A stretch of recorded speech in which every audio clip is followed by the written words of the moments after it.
Okay, so share ko sa inyo to guys, no, kung paano natin guys ma-fix guys yung ating GCash account guys na nagkaroon guys ng your account is on hold.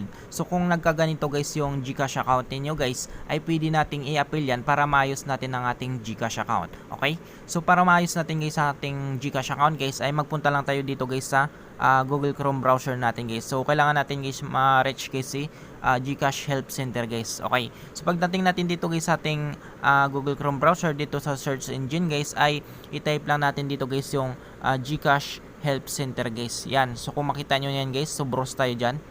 Yan. So wait na natin guys. Yan. So pagka browse natin guys, ito yung lalabas guys, no. So pasok tayo dito guys sa site ng GCash Help Center guys. Yan. So wait lang natin guys, no. So medyo mahina guys yung connection ko guys.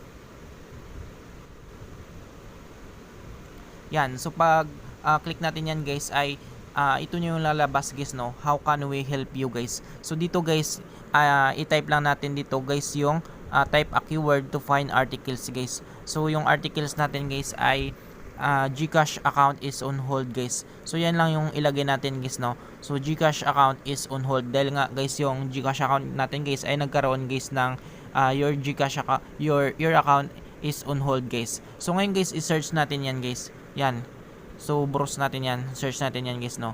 Yan, so pagka search natin guys, ay ito yung lalabas guys, no. So hanapin natin dito guys yung articles guys na my GCash account was put on hold or restricted guys. So makita natin agad dito guys, no, yung my GCash account was put on hold or restricted guys. So ngayon guys, i-click natin yan guys.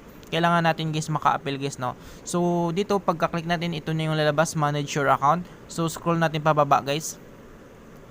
Makita natin dito guys yung tatlong scenario guys na ito yung dahilan guys kung bakit nagkaroon guys ng your account is on hold guys. Ito yung pinakauna guys. So mari yung GCash account natin guys nagkaroon guys ng account was deactivated or account was restricted guys. Or ito guys yung routine verification of account guys. So ito guys yung dalawang ito guys, meron na tayo dito guys video tutorial sa dalawa na ito, sa deactivated at restricted GCash account. So kung yung GCash account nyo guys na deactivated, meron na tayong tutorial yan. At kung yung GCash account naman nyo guys ay na restricted, meron na rin tayong video tutorial. So ito na yung guys yung susunod natin guys kung ang inyong GCash account guys ay nagkaroon guys ng routine verification of account. So ngayon guys, kailangan natin i-click to. So click natin to guys. So pakita ko sa inyo guys, no. Yan. So dito sa routine verification of account guys, so medyo madami lang tayong isesend dito nga na documents guys, no. So prepare nyo to guys yung ganitong documents natin guys, no. So sabi nila dito kailangan daw ng front and back photos of two valid government issue ID. So back to back guys, no, kailangan nyo yan. Photo of your affixed signature using a ball pen on paper. So maglagay lang kayo guys ng signature nyo sa papel gamit yung ballpen yan. Tapos proof of income guys. So kailangan nyo guys i-prepare yan. Tapos yung proof of billing guys. So yan lang naman guys, no. So ngayon guys, para ma-appel natin yan or maayos natin guys yung ating GCash account na nagkaroon guys ng your account is on hold guys, ay i-click natin ito guys yung click here to submit all the required documents guys. So papakita ko sa inyo guys, no. So dito guys dito guys ay medyo madami tayo ditong pipilapan guys, no. So ngayon guys, nandito na tayo guys sa submit a ticket. So kailangan natin maayos guys yung ating GCash account. So ilagay na natin guys yung email address natin guys na nakabind doon sa ating GCash account guys, or naka-register doon sa GCash account natin. So same din dito guys sa GCash registered full name natin. Ilagay rin natin dito guys kung saan tayo nag-register ng ating GCash account. Yan, so Philippines lang tayo. Tapos mobile number natin, ilagay rin natin yan dito. So dito, wala na tayong ibahin dito sa select which statement is most relevant to your case. Kasi nga yung account natin guys ay nagkaroon guys ng your account is on hold guys. So dito naman guys sa your type, account type. So yung type of account natin guys ay regular guys, no. Yan.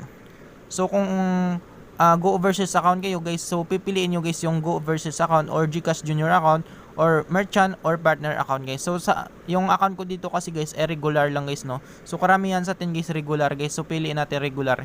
Yan. So sunod naman natin dito, ilagay rin natin yung birth of date natin guys na naka-register doon sa ating GCash account.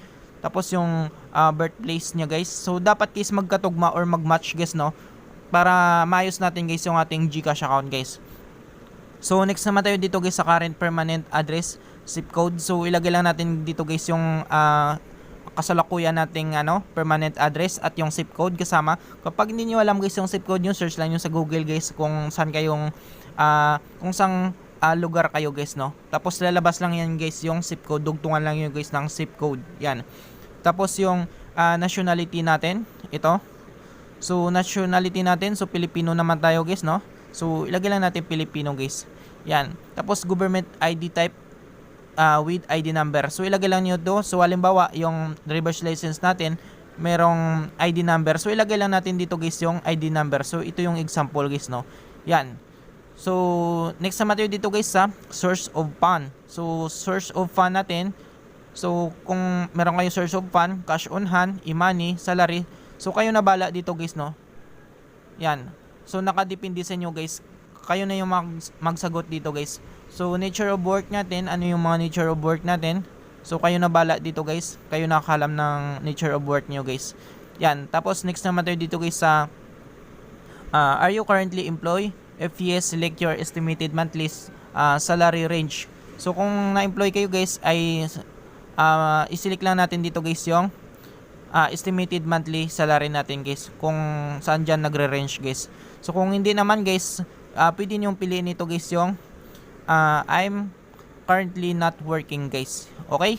So next naman tayo dito guys. So dito sa do you have a business? If yes, select the estimated monthly business income guys. Kung meron tayong business guys, so ilalagay rin natin dito kung saan nagre-range guys yung estimated monthly business income natin guys. At kapag wala naman guys, so pwede nating piliin ito guys yung I don't have a business guys.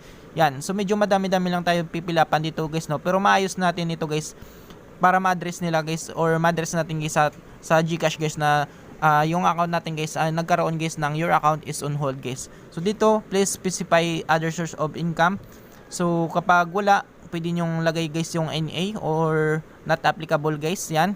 Tapos next naman tayo dito guys sa are you using GCash for business? So kung ginagamit nyo guys sa business guys, yung purpose nya, pwede nyo lagay yung yes or no. So kayo nakakaalam nyan guys, no. So commonly used GCash product, yan. So pwede tayo magpili dito. So kayo nakakaalam nyan guys. Tapos next naman tayo dito guys sa are you using GCash send money, express send, including send to bank? Yan. So gumagamit ba kayo ng GCash via express including send to bank? So pwede yung sabihin yes or no. So kayo nakakaalam guys kung gumagamit kayo guys ng GCash guys mag-send sa send money, express send, including send to bank guys. Okay? So next naman tayo dito guys, are you an OFW? So kayo nakakaalam yan guys. So kayo na lang magsagot yan guys, no. So are you using remittance? Yan. So kayo nakakaalam yan guys. So sagutin na lang niyo to guys, are you using GCash WebPay? Yan. So kayo nakakaalam yan guys, no. So are you using GCash Pay Bills? So sa akin guys, gumagamit naman ako. So pwede niyong sabihin yes or no guys. So kung hindi kayo gumagamit, pwede niyong sabihin no. Kapag ginagamit niyo guys, pwede niyong sabihin yes. Yan. So kayo na bala dito guys, no. So which pay bill partners do you usually transaction? Yan. So halimbawa guys, Meralco or EasyPay guys. So kayo na bala guys magsagot diyan. Tapos are you using GCash by load? Yan, kayo na bala diyan kung ginagamit nyo guys sa yung GCash pang load. Yan. So sagutin lang niyo guys, no. Yes or no. Yes or no lang yun siya guys. Yan. So ito naman guys, are you using G-Invest? So kayo nakakalam niyan guys kung gumagamit kayo guys ng GI-Invest guys. Are you using GCash Cash In? So pwede nyo sagutin yes or no guys, no. Yan.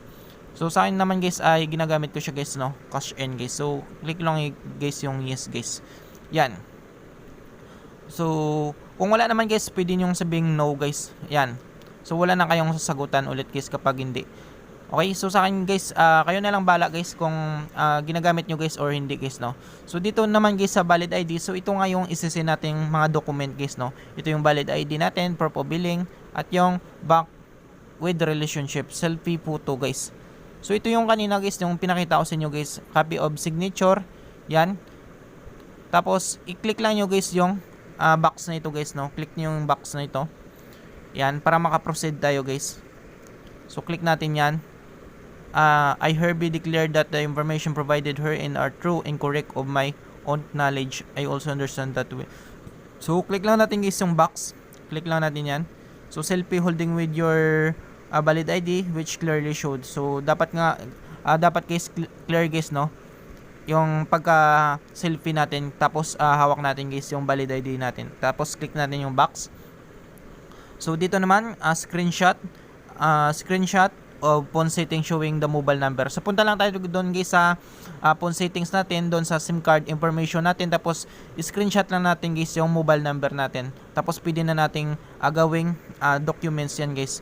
Ipapasa natin dito guys, dito sa add file na ito or draft files na ito guys. So kayo na lang bala magsisend ng mga files niyo guys, no, kasi sa akin guys example lang ito guys.